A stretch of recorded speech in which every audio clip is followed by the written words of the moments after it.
kamēr nāk komisija, es domāju, cik dažādi mēs esam. Un mēs nekonkurējam viens ar otru, bet kā ķermenī dažādi locekļi. Mēs tādi esam un slava Dievam par to. Tad cienījamā komisijas priekšsēdētāji un cienījamā komisija, brāļi un māsas. Mani sauc Armāns Hairapetjans, 104.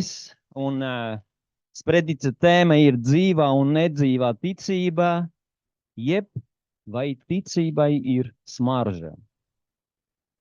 Un šajā sprediķī skatoties Dieva vārdā, skatoties kaut kādus piemērus no Dieva vārda un no dzīves, mēģināsim ieraudzīt, kas ir dzīvā ticība, kura tīkama Dievam un kura nes dzīvē rezultātus. Jo kas var būt labāk par to, ka tas ir tīkams Dievam un nes rezultātus mūsu dzīvē.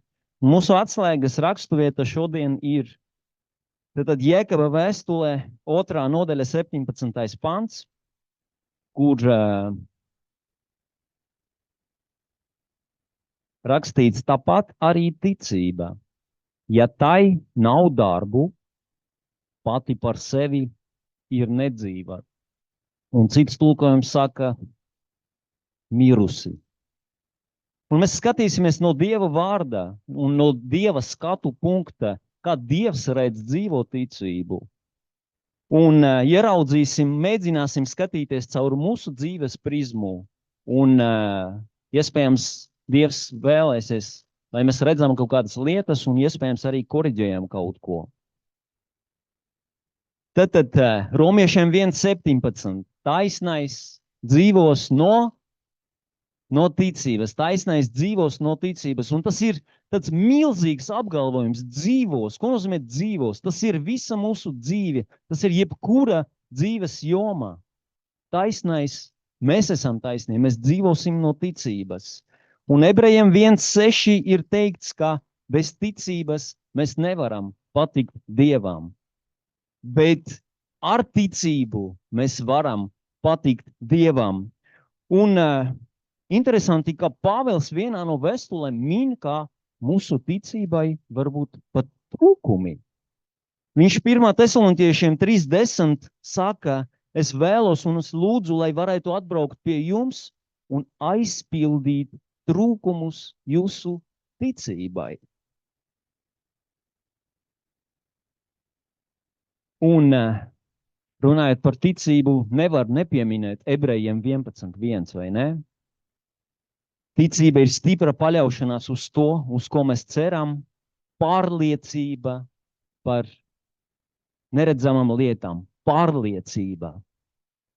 Bet es tagad jums pateikšu vienu apgalvojumu, iespējams jums šokēs šis apgalvojums, ka Ebrejiem 11:1 nav pilna patiesība. Jo ticība nav tikai pārliecība. Ticība ir pārliecība, bet tā nav pilna patiesība. Jo Jēkabs savā 2. nodaļā, viņš saka, ka ar ticību, ar pārliecību ir par maz. Un viņš saka, ka ticībai jāseko rīcība.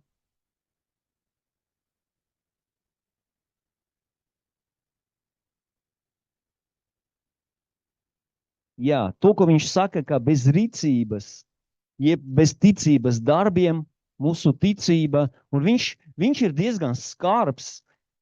Jēkabs, Jēzus pusbrālis, kurš bija ne Efesas, bet Jeruzalemes draudzes mācītājs, Gans, viņš diezgan skarbs, viņš nosauc ticību par mirušo, kas grieķu valodā ir vārds nekros, no kura cēlies vārds nekromants, nekrofilija, ja? Un viņš nosauc ticību par nedzīvu, jeb mirušo. Un starp citu, vai jūs zinat, kā mirušais ož? Kad Jēzus stāvēja pie Lācara kapa un teica, taisiet vaļā, Mārta teica, kungs, jau 4. diena, jau tur viss ož. Un, jā, nedzīva ticība var ost, bet es ticu, ka arī pretēji dzīvai ticībai ir salda smarža Dievam. Un es gribu pastāstīt vienu negatīvu piemēru, kā es piedzīvoju, ko nozīmē nedzīva ticība. Daudz gadus atpakaļ strādājot vienā lielā organizācijā, mēs ar kolēģi spēlējām galda tenisu, regulāri trenējāmies ar viņu kopā un braucām ik gadu uz sacensībām. Un vienu gadu pat gandrīz nokļuvu finālā, beigās ieņēmu 4. vietu, un tas bija liels tāds sasniegums. Bet pēc tam kaut kas pārtrūka, un mēs pārstājām trenēties.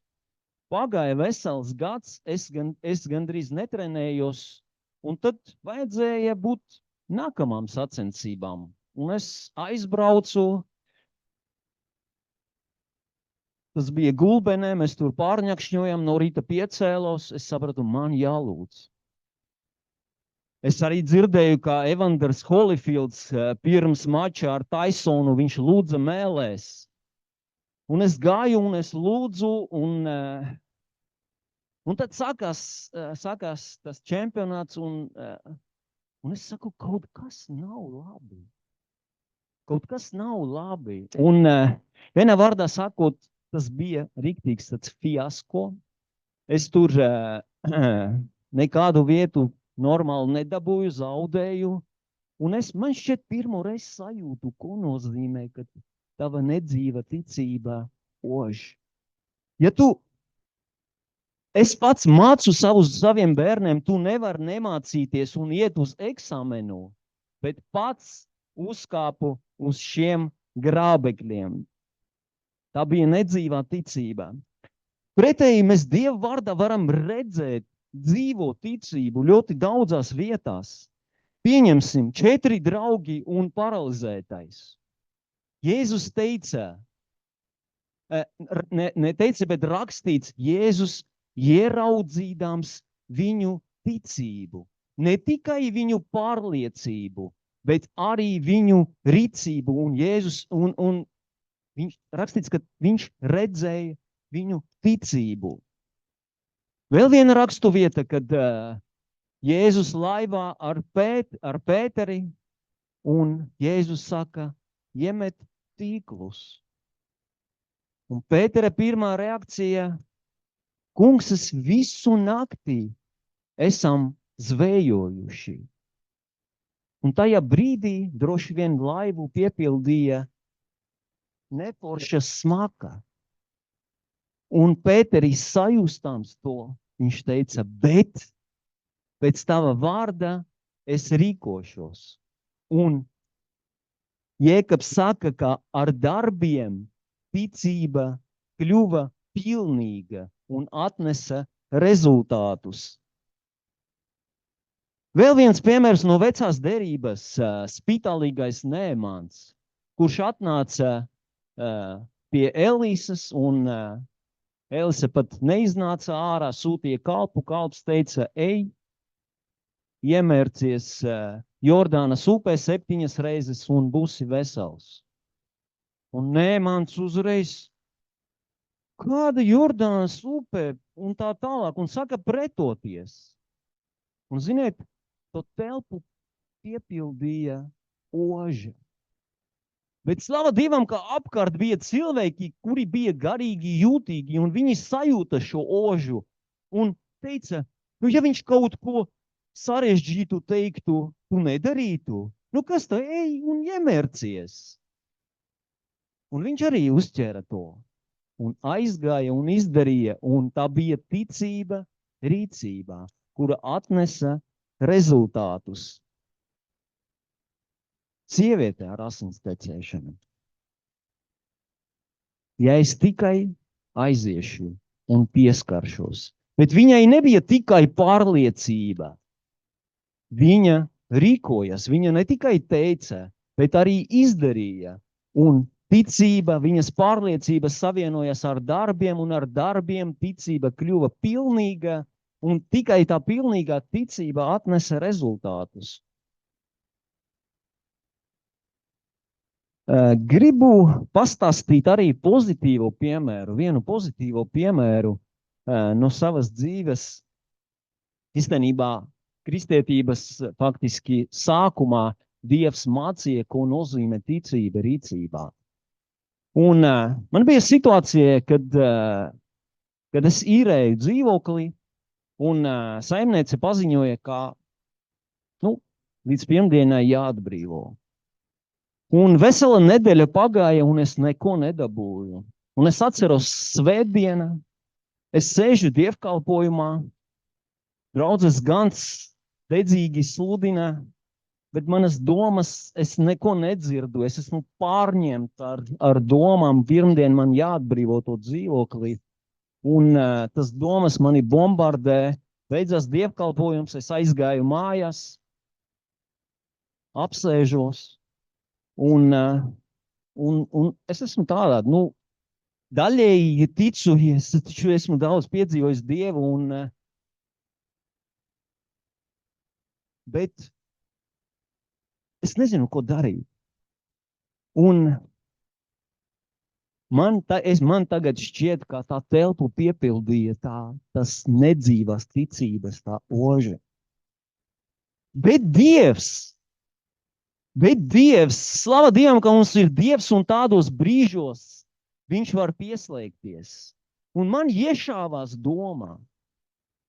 Man iešāvās vienkārši doma. Es gribēju dzīves vietu blakus draudzei, un draudze tajā laikā atradās konkrētā Jelgavas rajonā. Un man atnāca doma, aizēj tajā rajonā un klavē un jautā, vai kāds neizīrē dzīvokli. Un tā bija ģeniālā doma. Un, doma atnāca, doma nav slikta, tas ir pilnīgi, tāda cilvēkam tāda atgarna, bet es nolēmu paklausīties, un es aizgāju, un pirmā māja, saku klavēt, vienā nekas nav, otrais neatver, trešais smējās par mani, bet otrajā kāpņu telpā, otrajā stāvā pieklāvējot, man atvēra kursa biedrenē. Iepriekšējā kursa biedrenē, ko tu šeit dari un tā tālāk. Saku, tu nezini, te kāds neizīrē. Viņa saka, jā, viena pasniedzēja izīrē. Vienā vārdā sakot, nākamajā nedēļā es pārcēlos tajā jaunajā dzīves vietā. Un tā bija dzīva ticība, bet kas būtu, ja es paliktu? Es nosmāktu tur. Tātad pielietojums, jā, mums pirmkārt jāapzinās, ka ticība, tā nav tikai pārliecība. Ticība ir pārliecība plus rīcība, un es ātri, kamēr man ir vēl 2 minūtes, uzrakstīšu šo matemātisko. Ticība ir pārliecība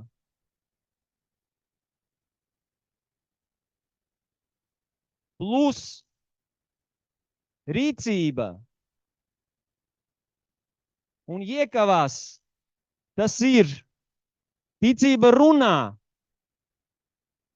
un dara.